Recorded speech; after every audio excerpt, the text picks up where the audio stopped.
They're the liberal rednecks. They like cornbread and butt sex. They care way too much but don't give a fuck. They're the liberal rednecks that makes some people upset, but they got 3 big old dicks that you can suck. How many followers have you lost since Elon took over Twitter? I don't know. Let me check real quick. Because I'm down like three grand at this point, 3,000 folk. Damn. Yeah. And I can't. I'm down 2, but I think literally the same day that he took it over, I put out another video, and that video did pretty well on Twitter, which normally, like typically a video doing what that video did would equate to at least a couple 3,000 new followers usually. So or more. That, you're actually down. Yeah. So if you consider that, I would say I'm down like 5, 6, 7,000 probably. So that's fun. Yeah, it is fun. At first, like every now and then, like I'll notice I lose a bunch of followers, and then people say, "Oh yeah, they just did like a bot scrub or something," and I'm like, "Oh, okay, well that checks out." But with this one, I just have to feel like, yeah, that's not what this is. That is just everybody being like, "Well, Elon's in charge now. Fuck that." Did you see where he's going to make? Well, I say. They're just saying this. I don't know if he actually is or not, but like it's going to cost you like $20 a month to keep your fucking blue check. What? No. Yeah. Yeah. I knew that he had another thing. I know he had pitched at some point like using fucking Dogecoin to tweet, like a very tiny microtransaction of a cryptocurrency to tweet at all for some reason I never understood. And I feel like people immediately were like, yeah, that's insane. And so he backed off of that. So maybe I don't know. I just know that like the people that are partying hard over this, like it's not fun. What do you mean like the people who are partying hard, like the tech bros? Like, they're like, fuck yeah. I wouldn't say the tech bros. I just mean like the right wing free speech warrior types who are so thrilled. Like I just, so on my Patreon, patreon.com/Trae Crowder, I do a thing where I I've always used Twitter for it. I guess I might have to change that in the future, but because Twitter just seemed like the thing that made the most sense. But I do this thing where like I get on there and, react to the whatever's going on in the world in real time. Trending. Yeah, like what everybody's talking about. No, like mostly, in terms of politics and shit like that. And I literally just did that just now before coming in here. And one of the trending hashtag was Pelosi's gay lover. Oh my God! Right, and you see stuff like that sometimes. Like it's not like that's unique that you see a right wing lunatic hashtag or whatever. Because obviously the whole thing is like they are saying, amongst all the other insane conspiracy theories that they already have about Pelosi's husband getting attacked with a hammer, this one is that the guy who attacked him with a hammer is in fact, his boyfriend, whose butthole he wears out or whatever. Yeah. And that's the truth of it. So that's what the hashtag's about. But most of the tweets I saw were from your typical, like I said, right wing, enlightened thinker types who were just pointing to that and then jerking off Elon Musk, basically. Like, thank God this would have never happened. Yes, exactly. Like you could tell we're in a new day on Twitter, a new enlightened age on Twitter, because the hashtag Pelosi's gay lover is able to trend, and it's like, yes, because that is the apex of free speech. Do you know what I mean? It's like it's like this symbolizes the pinnacle of what free speech is supposed to be. Hashtag Pelosi, actually, and it was grammatically incorrect too. It actually just said Pelosi gay lover. They left out a S. So like, it's just everything they do is so Raven. No, fuck that. Sorry. I saw this black lady tweeted yesterday. It was a stat that you're never going to believe this, but ever since Elon took over Twitter, use of the N-word is up 500%. Yeah. And the article said African Americans shocked at the revelation, and this lady tweeted it, and she was like, who are you saying is shocked? Because it fucking damn sure ain't us. Like, no, we're not shocked at this. This is exactly what we thought, would happen. And it's just bananas to me because, when those people are talking about free speech, I want so badly to believe that what they mean is just true free expression and not the truth being silenced. But like, it really does just boil down to, hooray, hashtag Pelosi's gay lover can now trend freely because nobody's shadow banning misinformation, right? That was the other thing too. It's like, it was honestly pretty discouraging because, like, I don't know. I'm laughing at them for being like, look, thank God Elon's here. This is what Twitter is now. Yay, it hit so hard for me. But at the same time, another thing that was trending was DHS leaks, Department of Homeland Security leaks. And I looked into that, and it was the same types of people being like, this should be bigger than Watergate. This is incredible because this stuff leaked. It said the Department of Homeland Security starting in 2020 had started coordinating with the tech companies like Facebook and Twitter and all that to, crack down on misinformation. Right. And to me, I'm like, yeah, that's a good thing. That, of course, that's part of their fucking job because it's Homeland Security. Most misinformation leads directly to domestic terrorism. Yeah, and they're January the Department 6th. Of Homeland Security, so they do that, and that don't bother me at all. But to these people, it's the government working in concert with big tech to silence the fucking truth or whatever. Right. And it just, because that's their thing. What we consider disinformation, they consider us trying to hide what actually is going on. Like with the QAnon shit or whatever. Right. But it ain't going on. And that free speech, it's just like, I don't understand how many times you have to go down this fucking road with these people. It's like free speech exists up until a point, but we all know the old cliche that don't mean that you can yell shark while you're in the ocean.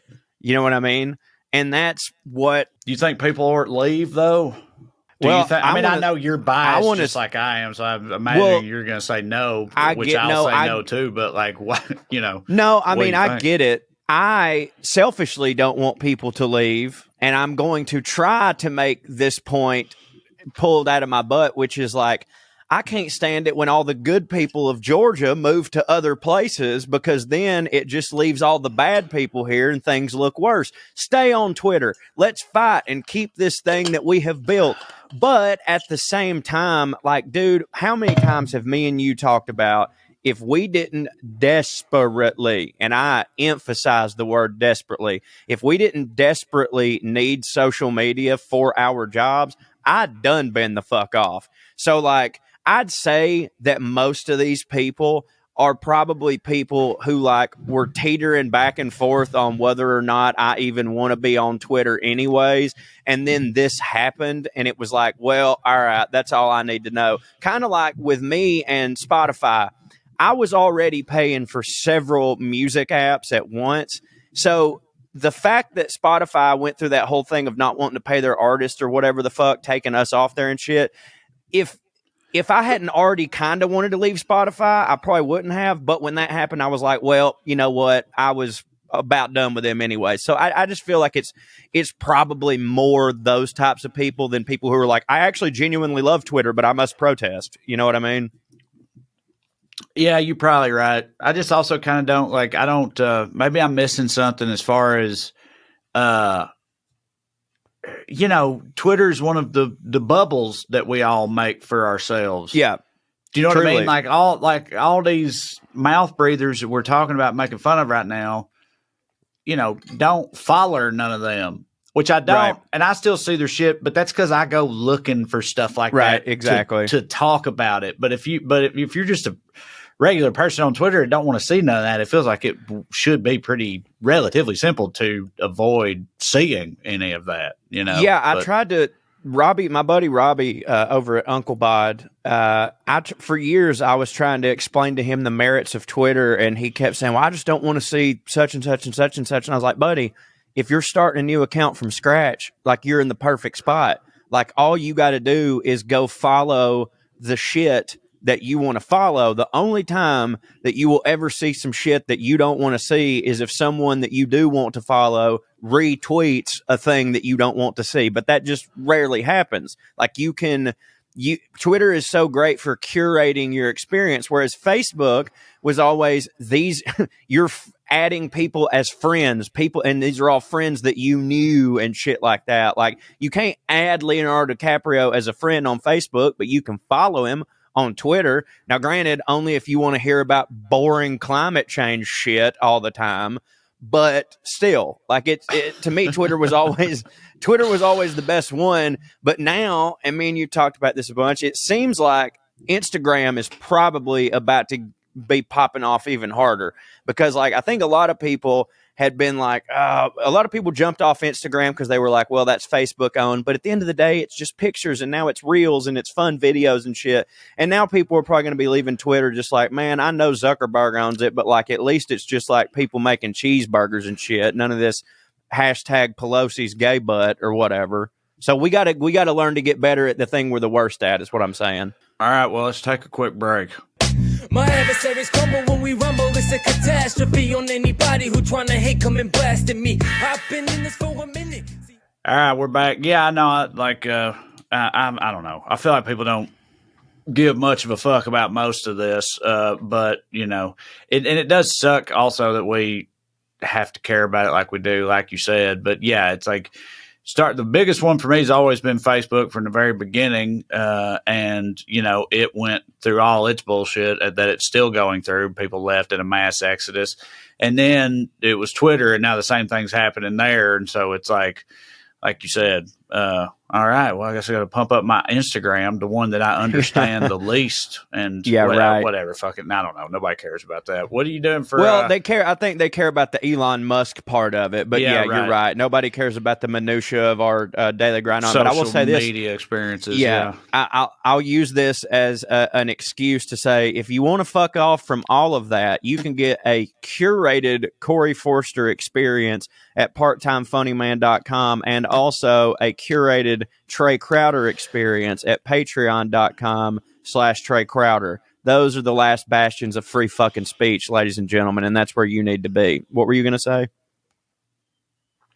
What are you doing? I know that by the time this comes out, Halloween will be over, but today is Halloween. I thought we'd talk about Halloween a little bit. What are you? I'd love to talk about Halloween. You doing anything?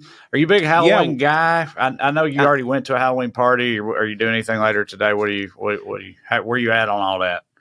I fucking love Halloween. It's kind of a day where everybody's on my level, you know, like dressing up goofy and eating candy and eating chili. Like, basically Halloween is a day eating where chili. everyone. Yeah, you don't eat chili? Just like beef chili, like Texas beef chili, we got beans in ours, but no, they don't do that in Texas. But yeah, well, I'm just saying we like that's what our family does is we eat peanut butter sandwiches and chili. What? Peanut butter sandwiches and chili on Halloween? Never in my life have I heard of that. It's just because it's a fall thing. You know what I mean? Like peanut butter sandwiches. Yeah, chili's like a cold weather thing just in general. Yeah, but I don't know. Just the way you said that made it, you were like, you know, trick-or-treating, getting dressed up like a whore, eating chili, you know, Halloween stuff. Yeah, well, I mean, if you got so now the party, like when we were kids and we would go, well, I say kids, when we were like teenagers, college age or whatever, Halloween parties were about how drunk you could get. And like they still kind of are, but because we're all older and have kids and stuff, and sometimes the party is a hybrid children's and adult party, there will be booze and stuff, but there's also like, you know, a lot of snacks for those that aren't there for just to get drunk. And like, I feel like chili is always like, you got your crock pot of chili, your crock pot of Rotel dip, your crock pot of taco soup, your buffalo chicken dips. And, I'm a very big dip person. My sister often wonders why dips aren't considered a meal. And so we get together as a family, and we had that party this past weekend. But then, like, my extended family, the Tuttons, Randy and his people, we always get together for the kids. They dress up, we take pictures, and Miss Beth makes chili and peanut butter sandwiches. We've been doing it for, I want to say, 25 years now. And we always do it the day of Halloween. No, because, like, the big parties and stuff are always whatever the weekend before Halloween, or, you know what I'm saying, is. But, like, we do, that's our family thing. So I'm excited. My niece, as you know, who has curly hair, every year we do something funny with her. For instance, last year she was Richard Simmons, and I went as one of the fat people that she was training. And this year we're spray painting her hair white. She's going as the dearly departed Queen Elizabeth, and I am going to be Winston Churchill. B will be out. Okay, that helps. Your kids get into it? Yeah, for now. I mean, they're about to be 10 and 11. I think they probably got a couple of years left. I feel like by the time you hit teenagerdom, which is fucking insane, that's right around the corner. Crazy. But I feel like that's when, trick-or-treating falls off. But yeah, we'll be going trick-or-treating later. Their Bishop is a character from Fortnite called Meowscles. He's like a muscle-bound cat. Cat, yeah, I got it. From Fortnite, and then Benton is a plague doctor, one of them bird nose. Oh, really? Yeah. Did you already have that mask from one of your videos? No. What? No. What do you mean? You see me do that? I used to have a bit. I have a bit about plague doctors and stuff, but I never had the mask or never did a video about it or anything. Yeah, I just assumed that you did, because you don't just say that you used to have a bit about it. You have incorporated the bird-faced plague doctor in several iterations of bits. It's sort of like your Bill Burr into the world. It hits for me. I love it. Anytime you have a new bird-faced plague doctor bit, I always sit out in the club and listen to it, because they're my favorite genres of bits. But I think with kids, like, that actually predates our plague, actually. Yeah, it does. No, I know. Like, I used to have a bit. My bit was just about how much of a nightmare the past was, and I talked about just like doctors, old timey doctors, and it was about the fucking bird mask and all that shit. And then after the plague, it became specifically about plague stuff. But anyway, yeah, me and Katie, I guess, I'm going to be a half-ass version, because she spent all her time on her costume and none on mine, which is fine. I mean, every year she did her own costume. I could be. I shouldn't complain unless I could do it myself. Except no, I can't. But anyway, it's fine. Nadia and Laszlo from What We Do in the Shadows. You are a perfect Laszlo. Yeah, I got that Middle wig. Eastern thing going on. Oh, yeah, wig. Well, no, the Laszlo. Wait a minute, hold on. Yeah, wait a minute. Laszlo is Matt Earl, Berry. Is Matt Berry? Yeah. Well, yeah. You got a round face. No, you don't. You have a square jaw. What's Oh my God! I was thinking of the other guy. I can't believe I can't remember his name right now. I can't either. Hold on just a second. Let me look that shit up. What's that? What? I'm gonna feel bad. That guy's so funny. Well, Laszlo Nandor. Yeah. Laszlo sounds like it would be the sort of the name for a type of character. Anyway, whatever. It doesn't matter. Yeah, we're gonna do that, and dude, Katie's gonna be fine as hell. Well, we'll see. I'm mostly doing I've just got some putting on airs stuff. You know what I mean? Like that I can put together for that. But yeah, I don't know. I never cared too much about Halloween and having kids. Was that because of your childhood? I don't know. Probably. First of all right. Okay, I got a few things I'm curious about since you're from Chickamauga. Halloween was like fine when I was a kid. It hadn't been, totally racked with sadness quite yet. Eventually, sure. But like, also, Salina is just it's a small town. The way I remember Halloween was like two things. you mostly just went. There was literally like one neighborhood in Salina where you could go door to door. That's it. That's the only one that exists, really. And other than that, you went to like your family members' houses or whatever. Right. Or like I know churches would do, like I guess they did. We didn't fuck with the church, so I don't remember. I'll get into that. I'm aware that churches do like a trunk or treat type thing. Mm-hmm. But again, we weren't church people, so we never fucked with that. So it's like, it wasn't nothing like, out here in Burbank, like the boys get dressed up. We just walk out our front door and we just fucking go. And it's like, it's all very neighborhoody and it feels like the type of trick or treating you see in the movies. When I was a kid, it wasn't like that. We were like driving from one place to the next, and it just wasn't that type of thing. Number two, in Salina, when I was a kid anyway, you had to be fucking done by dark, basically, because after cornbread dark would get you.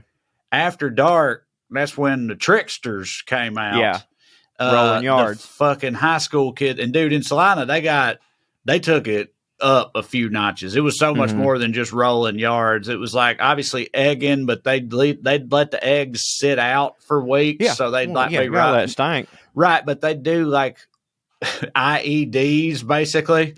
Like they put rocks and stuff. No, it would be like, I don't remember exactly the recipe, but it was some kind of household cleaner. If you shook it up with like aluminum foil or something like that in a sealed bottle and threw it, it was like Mentos and Coke, but on a, like, it was a fucking bomb is what it was. Yeah. Like they're literally making bombs and throwing them and turning pickup trucks into war wagons and shit like that. Like putting plywood armor on the side of the pickup truck. And they've all got like trash can lid shields and shit. And I mean, it was fucking, they get wild in Salina. And so I'm just wondering how Chickamauga compares like with all that. But anyway, I don't know. I don't even remember hardly getting to the age where I was like, I was a pretty good kid. I did some of the trickster shit a couple of times, but not really. I never cared much for it. I never got super into that.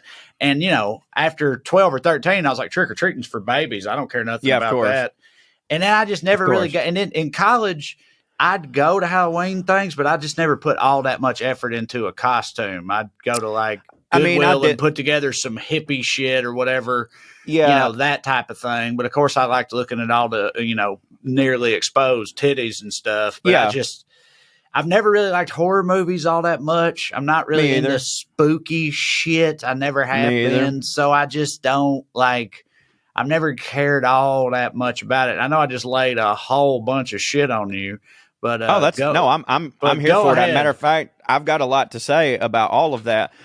Number one, I never go too crazy with my costumes. Like I enjoy going to the parties, but I'm not going to be the Katie where I'm like, we're going to do this and I'm going to do that. Like I think 3 or 4 years in a row, 3 or 4 years in a row, I went as Bill Murray from Caddyshack, and like. I just had all that stuff. You know what I mean? Right. Like I had a pair of camo cargo shorts, an old T-shirt, and a bucket hat. And it was easy, and like everybody knew who I was, and I was comfortable. That's my whole thing. It's been like, I'm never going to be in a costume that is not also otherwise really comfortable. I'm not into that.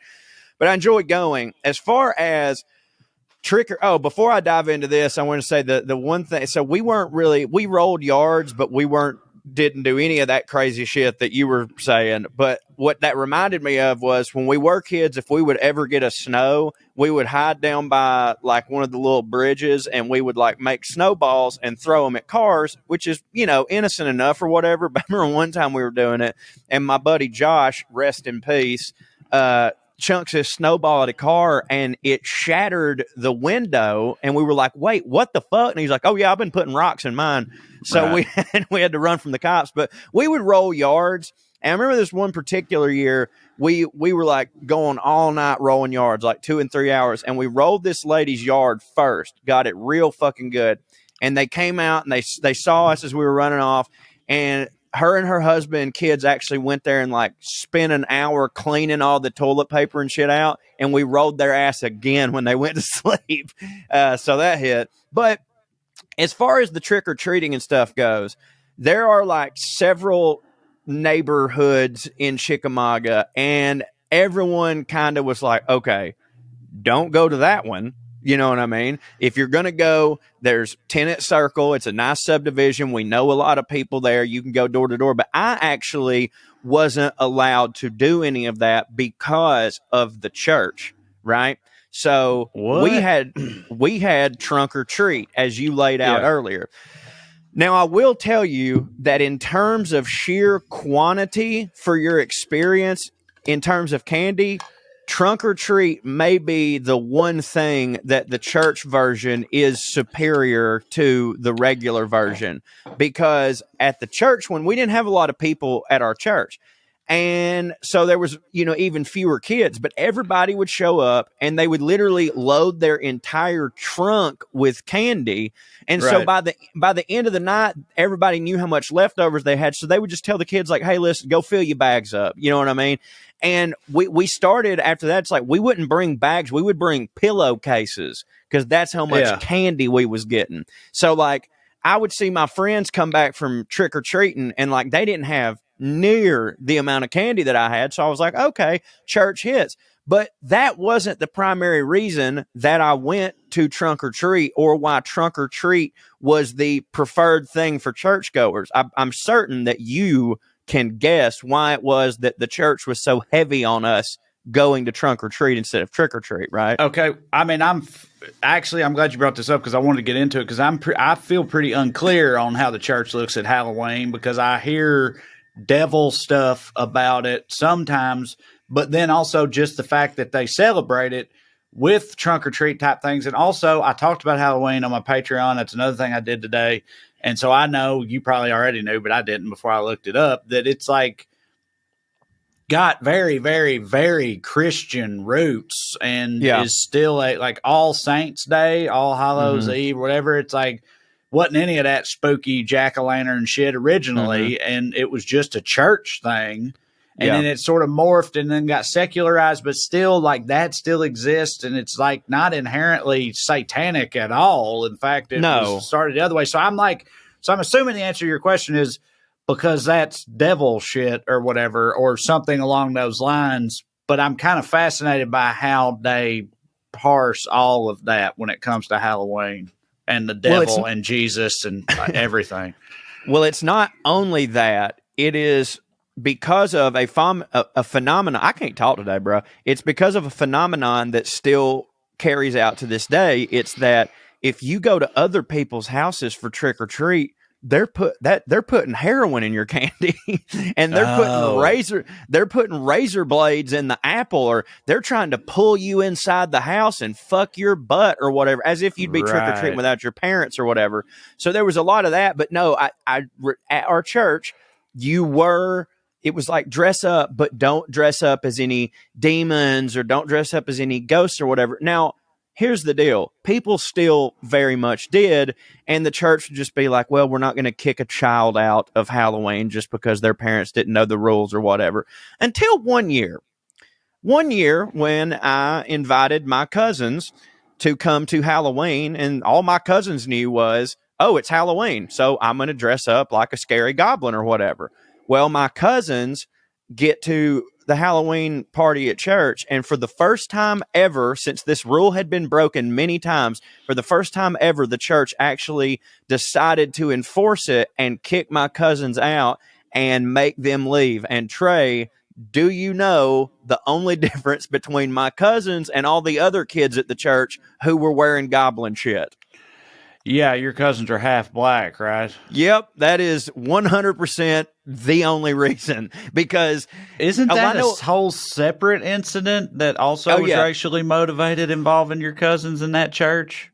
There's two. This was the first that I was aware of, like where I could see that, and I was like, wait a minute, fucking Preacher Bubba's kids dressed up like a ghost, and nobody has a problem with that. Preacher Bubba? The preacher's name was Bubba? No, his son's name was Preacher Bubba. What? Hey, this little so he wasn't kid, the preacher. He was the preacher's son, but he was called Preacher Bubba. His daddy wasn't even a preacher. His dad was a sack of shit. And his dad his dad would go on drunk benders and they would leave the kids with their grandma for weeks at a time. And those were the only weeks those were the only weeks that those kids went to church. Cause when they were with their dad, he didn't make them go to church because he lived in sin. But this kid, his name, I won't say his name in case and he was, how do I describe this person and not say something that I want to say? He was R-worded. Yeah. Yes. If he finished a test early, you'd clap. You know what I mean? Yeah. So but he wasn't really he was like Forrest Gump, where it's like, goddamn, 5 more points and he'd get a check. You know what I mean? But like he ain't there yet. But he wanted to be a preacher. Okay. All right. I was wondering. Okay. He loved the church so much, and he would come there and he would wear his like little, he'd wear his khakis with his button down white shirt tucked in, and he'd always carry the Bible, and he'd say, he'd preach to all of us. And so all the older kids called him Preacher Bubba, the dumb fuck, and so that was Preacher Bubba. And Preacher Bubba dressed up like a ghoul one time, I remember, and nobody said nothing because they were just like, oh, that's poor little Preacher Bubba. Don't worry about him. But again, my cousins show up dressed up like a zombie, and it's like, we can't have that. The second, now, we'll all get back in Halloween, but you just mentioned the other racially charged thing that happened with my family and my black cousins. This is the one that actually ended up making us leave the church. It was like straw that broke the camel's back thing. 9/11 had just happened. And we were at church, and the church was showing a video to the congregation on like these people's theories on what the everlasting effects of 9/11 on children was going to be. And they show this video, and there's a bunch of like, Harvard people talking about, well, this is a formative time in their lives, and here's what you blah, blah, blah, whatever. And then one of them was a black lady, and all I know about her is that she had the same qualifications as all these other people. She was just a part of a group of these people. And the fucking preacher shows the video, stopped the video, looked at the congregation, and said, now that woman, even though she's black, I agree with everything she said. He said, whereas my cousins are sitting front row because they'd gone to church with us that week, and my dad and mom looked. I remember hearing it, but not really comprehending it. And my mom and dad looked at us, looked at my cousins, looked at my aunt, and go, "Get your stuff. We're out of here." And we never went back to that church again. So, but with What'd you do for Halloween after that? So we went to another church immediately. Of course you did. We went to another church immediately, and they had an even like cooler, more badass trunk or treat. But here's the thing too, that we did at Halloween that is, even at the time, as a young impressionable kid, even at the time I was like, dude, this is fucked up. So the only horror elements that they would have at the church for Halloween was called, instead of going to a haunted house, it was called the Judgment House. Have you ever heard of the Judgment House? No, but I'm assuming it has something to do with making you feel bad for sinning or something. Yep. Okay. So basically, the Judgment House was set up the same way as a haunted house, in that you go from room to room. Wait and it tells a minute. Hold on. Well, maybe you have just told me this before, and that's why if we've talked about it on here before, it was a long time ago, so it don't fucking matter. I know. I'm not going to stop you from getting into it. I now do think I know what it is, but I don't think I'm remembering it. Yeah, I think you have told me before, and that's why I remember. So basically, it was set up just like a haunted house, in the sense that, like, you got this big, they have like a big warehouse and they've got it segmented off into rooms. Well, ours was, the church gym and the Sunday school classes. And so it's like a walking story. Each room is a different scene and shit. And the story follows these 2 kids, one male, one female, both white. And the boy is like, a good for nothing sinner of the devil. All he does, by the way, is he's 16 years old and he drinks beer. Like, it's like he's not like, cutting the heads off birds and shit. Like, it's just, he's a Now looking back on it, he is a very, very normal 16-year-old boy. And then you've got this girl who is a Christian and never does anything bad, right? And she wants to go to this Halloween party, and her parents tell her about the awfulness of the world, and like, people out in the world, they want to do stuff and hit, but you're a Christian, so by no means can't have can none you of hit. that. You can't hit. You know what I mean? Yeah. And Lord like, you know, says no hitting. Very Yeah, he strictly. does. Very strictly spelled out. And basically they lay out the whole thing of like, you're going to hear a lot of stuff in the world that is going to try to trick you, but you have to believe in the word of God. So even when you are presented with something that seems like a concrete fact, it doesn't matter, because if it ain't in the Bible, it ain't real. I mean, these are the same type of people that genuinely believe that dinosaur bones was put here by the devil. Right. You know what I'm saying? That same attitude. So anyways, there's a party. And when I got older, I actually got to act in this. And I was one of the kids. I was just one of the kids at the party. And it hit really hard because they wanted to play music for this party. And of course, it had to be music that was sinful and of the world. So what genre did they choose? None other than 50 rap. Cent? Yeah. Well, no. So they couldn't, because they couldn't find 50 Cent songs that didn't cuss. The one cleaned up song that they could use the radio edit version of that they felt was fine, and they used it every year since it came out, was So Fresh and So Clean by Outkast. So there was at least one part of the Judgment House that kind of bopped. Yeah, and it was that party scene. And it's all acted by, like, the people that are acting in this are just kids that go to the church that are a little bit older, and they're in the teen classes. So, like, absolute fucking garbage performances. So, I mean, fucking brutal.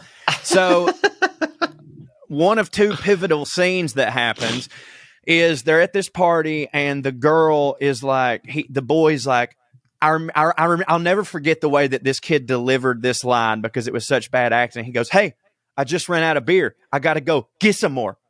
I got to go get some more." And this girl's like, no, you shouldn't be driving. Whatever. I'll drive you. I'll save you, or whatever. Well, anyways, they leave, and then they are hit by another drunk driver, and they both die. So the next scene, it was outside at the church. And because some people that went to our church actually owned an ambulance company, they had the full fucking hearse. We had a hearse. There was an ambulance. They had a girl played by another actress, because, they had to keep this one all bloodied up and shit. She's laid out there. They pronounce her dead on the scene. Well, you'd think that it was over then, but it was not. Then we have to go to heaven. And it was part of the gym that they had in just all white, angelic music. There was a harp playing, and it was showing that even though this girl had made a mistake, it was okay. And a matter of fact, her death was a good thing, because that means that she gets to spend eternity in heaven. Oh, what a fairy tale ending. I'm sure it's over. Absolutely not, Trae, because now we have to see what happened to the boy whose only sin in life was drinking natural ice with some of his friends. There's a hell scene, and it's pitch black. They even had heaters in there, which, now that I'm thinking about it, could have like caught the black drapes on fire. Yeah. It's hot as fuck, and the only light is shining on him as he meets the devil. And in another... Who got to play the devil? It was just a voice. Right? Oh. It was just a voice, and it was the preacher's son. So behind, not only is this going on, but behind the curtain, instead of just having pre-recorded stuff, they had members of the choir sitting there, and throughout the entire scene were just screaming as if they were burning in hell. Much of them would ad-lib some things like, "I should have never went to that party," and just crazy fucking shit like that. And then, it was basically one of those scare you straight tactics. Yeah.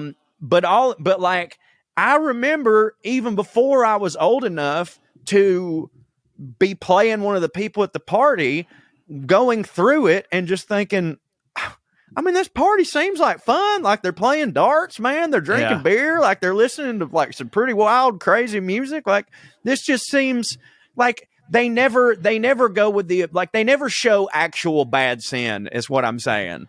Like they never show a group of people hitting a woman. You know what I mean? Or like kids putting a white cross in a black kid's yard. Like it's always just drinking. They make the thing that's not really that bad seem like if you do this, you're of the world and you're going to hell. And I don't think that's good for kids. No, well, we'll talk more about it right after this. My adversaries crumble when we rumble. It's a catastrophe on anybody who trying to hate, come and blasting me. I've been in this for a minute.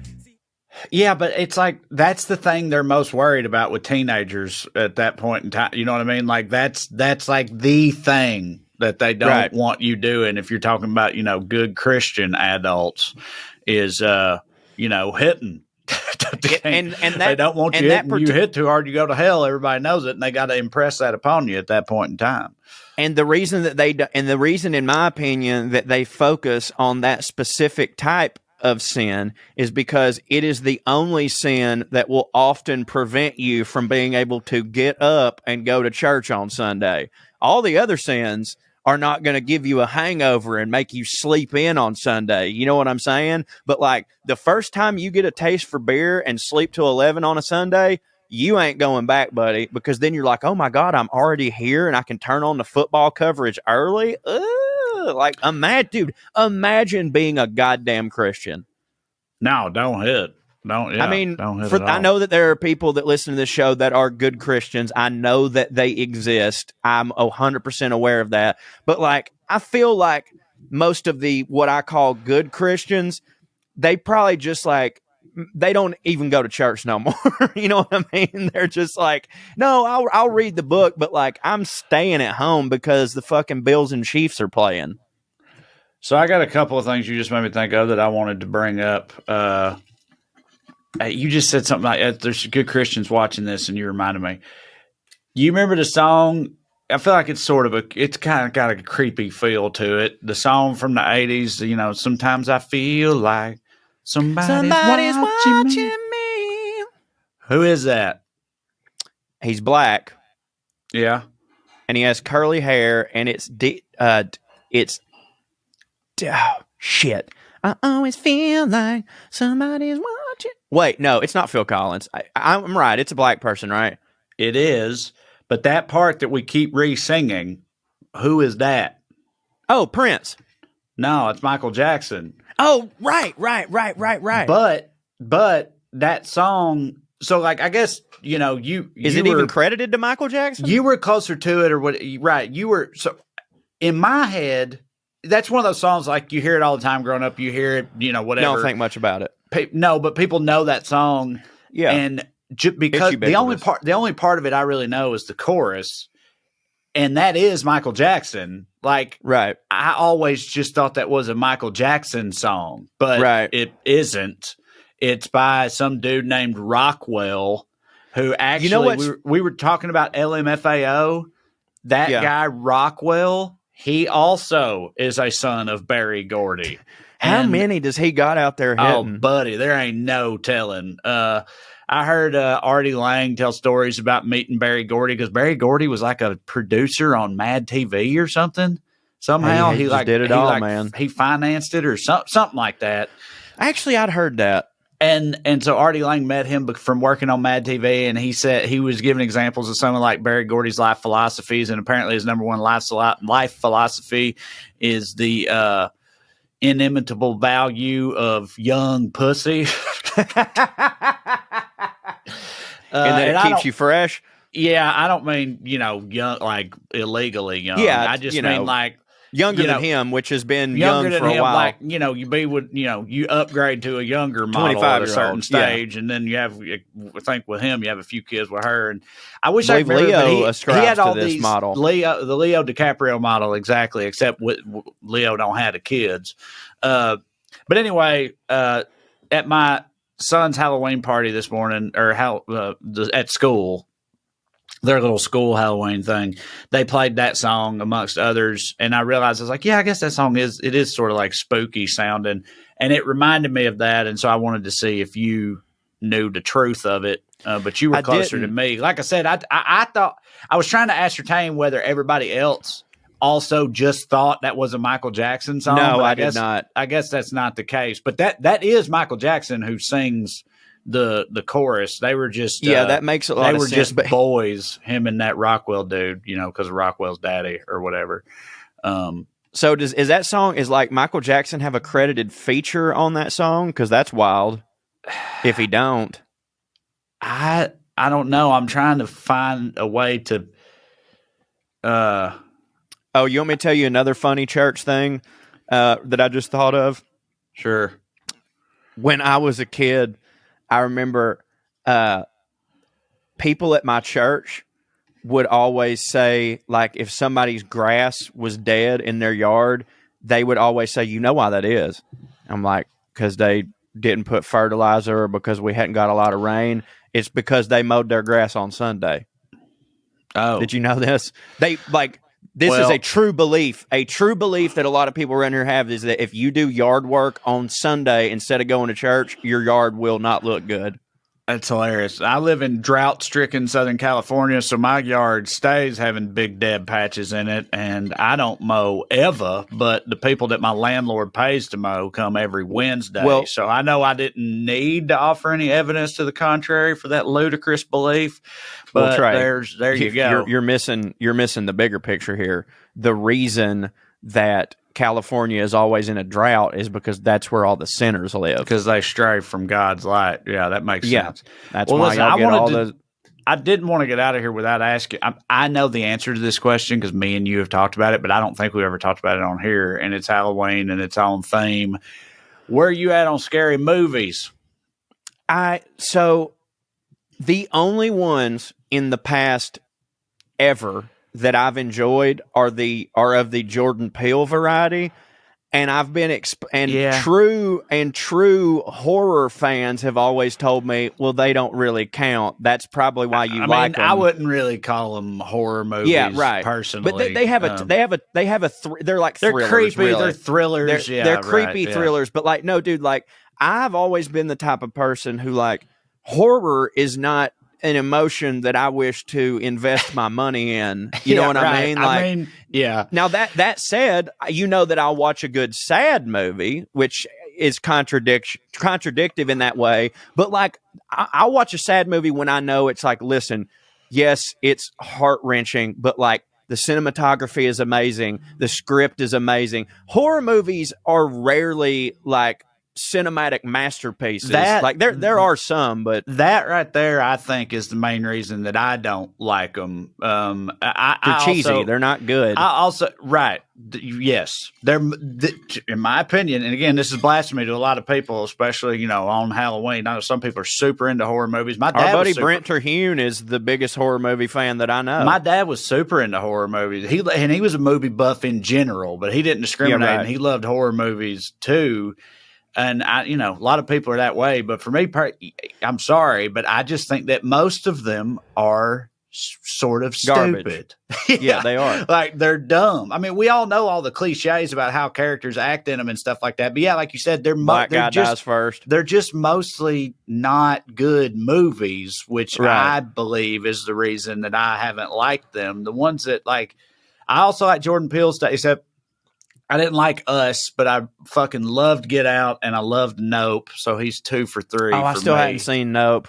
Oh, it's awesome! I thought, and it's more like a creature feature, which creature features are kind of actually an exception for me. Now that I think about it, I do like those. I like monsters. Yeah. Like, maybe my all-time favorite horror movie is probably The Thing. John Carpenter's The Thing. I really like that movie. And then movies that like subvert horror movie tropes, like The Cabin in the Woods. If you ever saw that, yeah, you ever seen that? No. I always like to say that I have because you get mad at me when I say that I haven't. Yeah, you are watch it. It's Halloween. How about I watch it tonight? It's Halloween. You should watch it tonight. It's fucking great, I think. But like you were saying, there's things. The cinematography is great. Whatever, with other movies that are sad and shit like that. I think with horror fans, they find that in like creative kills and stuff like that. You know what I mean? And they're I mean, I get it. Yeah. They're impressed by that or the effects and stuff. And also like old school horror will still, the reason horror persists so much is there's a few reasons, but like A, there's people who live for that shit. But B, if it's your favorite shit, the studios haven't killed it yet because people live for it, they can spend $5 million or less on a horror movie. They can make they can make it for cheap because they're like Fake Blood, like all them old Texas Chainsaw Massacre stuff like that were like indie films that they spent hardly any money on, but they figured out ways to make it look scary and the blood and all that stuff.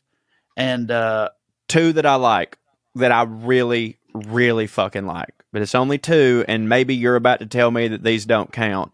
But House of a Thousand Corpses and the fucking sequel to that, the two Rob Zombie ones, I love them shits. Them shits are my jam, but they're the exceptions that prove the rule. That, and if you want to count Young Frankenstein, you know what I mean? Well, I love the Evil Dead movies, including Army of Darkness. I love how Sam Raimi gradually turned those movies into slapstick comedies, basically. I've only ever seen the first one. Oh, dude, by the third one, and I love the third one's fucking great, but it's a comedy. It's like straight up a comedy. It's and it has Shaun of the Dead. Shaun of the Dead's fucking awesome because it like subverts a lot of the tropes of horror movies. You know what I mean? Right. And anything like that I'm into, but you're sort of just like standard splatter fest shit. Not for me. But the studios love them. Have you seen the one I was in? Cheap, and so many people love them that they make a shitload of money. So they like print money horror movies. So they're never going to go away. But I'm just not.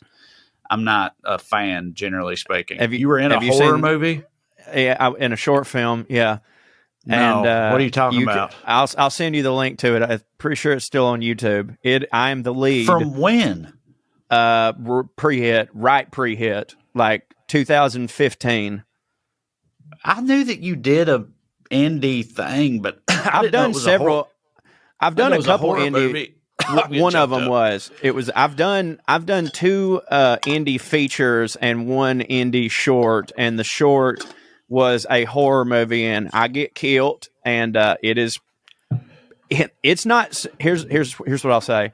The movie is not supposed to be a comedy, but especially if you know me watching it, you will laugh your ass off. You will laugh really fucking hard. And I mean, it was fun as hell to do. We shot it all in one day, and I had this scene where I had to run through a creek at night in February and fail in it because that was part of the thing. And then it's funny, like as soon as I did that, they were like, all right, we got to do some more takes. And I was like, I'm soaking wet. And they were like, we did not plan for this. Right. But yeah, no, I'm in one. I can't remember what it's called, but it's your classic kids go into a party, they go out to an abandoned cabin, and there's a murderer on the loose. And I'm pretty sure in the movie, our guy is actually just wearing a Jason mask. Wow. All right. But no, I'm not into it as a genre. But like the thing too is like I'll go back on what I said of like I go, well, horror is not an emotion I want to pay for, but you'll pay for sadness. Sadness is an emotion that I can use. We need to be sad sometimes to get in touch with our feelings, and sometimes you need a good cry. A good scare has never fucking helped anything. You know what I mean? That's never like, and I live in an old Civil War town, and I've always lived in old houses. Like anytime I watch any of that shit, I can't fucking sleep at night, dude. Yeah, I mean, I don't know. I mean, I feel the same way. I don't know what the fuck is going on with my throat right now. I got a frog in my throat or something.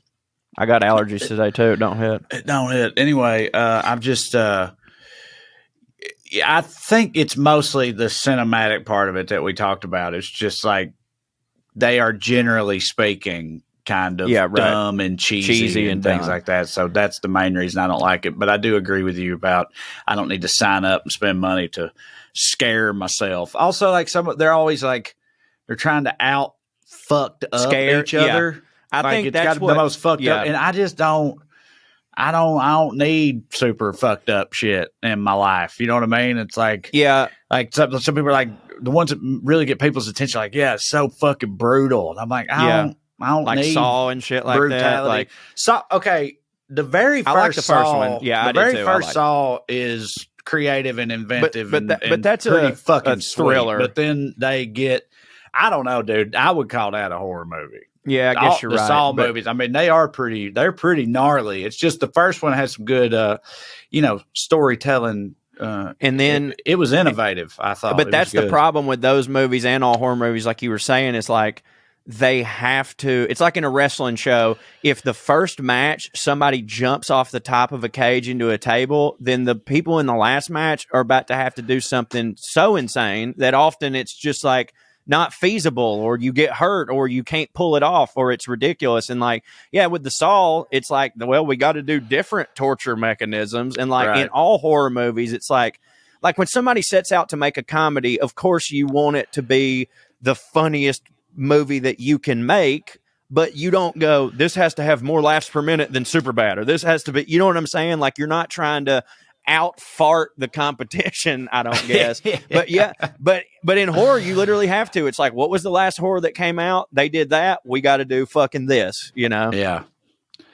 Yeah. Well, either way, hope everybody had a good holiday, happy Halloween and all that shit. And looking forward to fattening up on Thanksgiving. Mm-hmm. That's all I got. The true greatest holiday of all time. Thank you all for listening to the WellRED Show. We'd love to stick around longer, but we got to go. Tune in next week if you got nothing to do. Thank you. God bless you. Good night and skew. Go to Trae's Patreon and parttimefunnyman.com.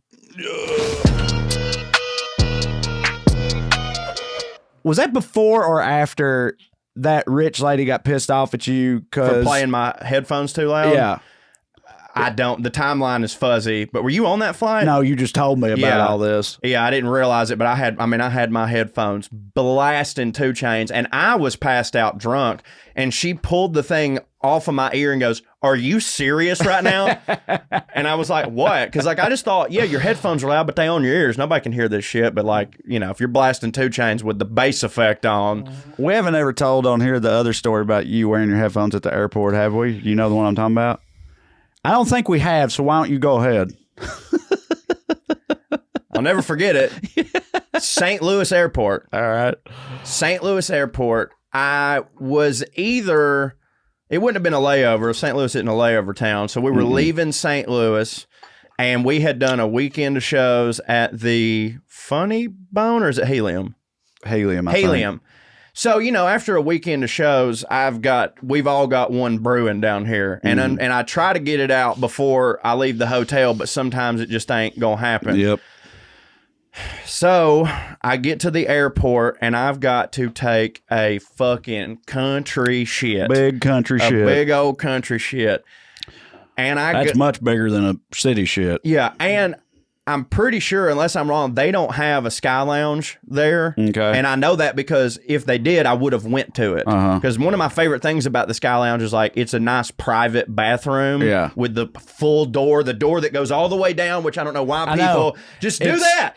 Do you think it's because is it and the hinge is like this, so people are just sitting there watching me take a shit. Do you think? I feel like that's one of those things you don't really think about until you do, and it's like, why are the doors only half doors? Do you think the logic is like, well, this way you can see if there's feet in there, maybe. But still, it don't hit not having a full door. Can we not? The stalls in the boys' bathrooms in my high school, none of them had any doors at all. Yeah. I guess because people's in there, you know, smoking cigarettes and or meth or something. Yeah. And so they just took all the doors off our stalls. So if you was to poop, you just had to poop. That was publicly. That was how it was in our locker room, and I would be so nervous. I would like try to wait to take a shit till I got home because I don't want to just shit in front of everybody, and I don't like. I always have a fear that like this is when I'm going to get recognized by a fan, and like I also wear comically loud looking shoes, so like if somebody sees me, like I saw them under the stall and I heard him taking a big old country shit. Yeah. So I like my privacy, but so I go into this bathroom and I'm just like, I'm about to have a panic attack because I have to take a shit and I'm having to do it in public and it don't hit for me. So in my mind, to calm myself, I'm like, I'm just going to put my headphones on, listen to some Jimmy Buffett and just calm my nerves and sit here and take a shit, right? So I'm just sitting there feet up, just really sweating like you've never seen a human being sweat before, sweating out all the alcohol, shitting out all the alcohol. And I'm just sitting there, mother, mother ocean, I have heard you call. And right as soon as I'm getting the last bit out there, I look up through sweat beads coming down my eyes. And the door, I had not locked it properly. And it was wide open, and there was a man sitting there trying to rush his son away from the stall because his son was just sitting there staring at me while I'm fucking turtle heading, and he's just like, come on, come this way. But again, I've got the headphones on full blast. I never knew any of that. Eyes are closed. Eyes are closed. Because your whole thing is like, I got to take myself to another place and pretend that I'm not in public right now. So you close your eyes, blast the music, and unbeknownst to you, the door has been open the whole time. So you're just shitting in front of the rest of the bathroom. Like I've got my feet up on it. You know what I mean? Like they could see my asshole probably. And just the whole time. And this is one of the, like, people had to walk past that to get to the urinals and stuff. So like everyone had just come by and was just like, is he listening to Jimmy Buffett? You know? So it was, that's exactly it. That's exactly it right there. Fucking Harry, what was Harry Dunn? Yeah.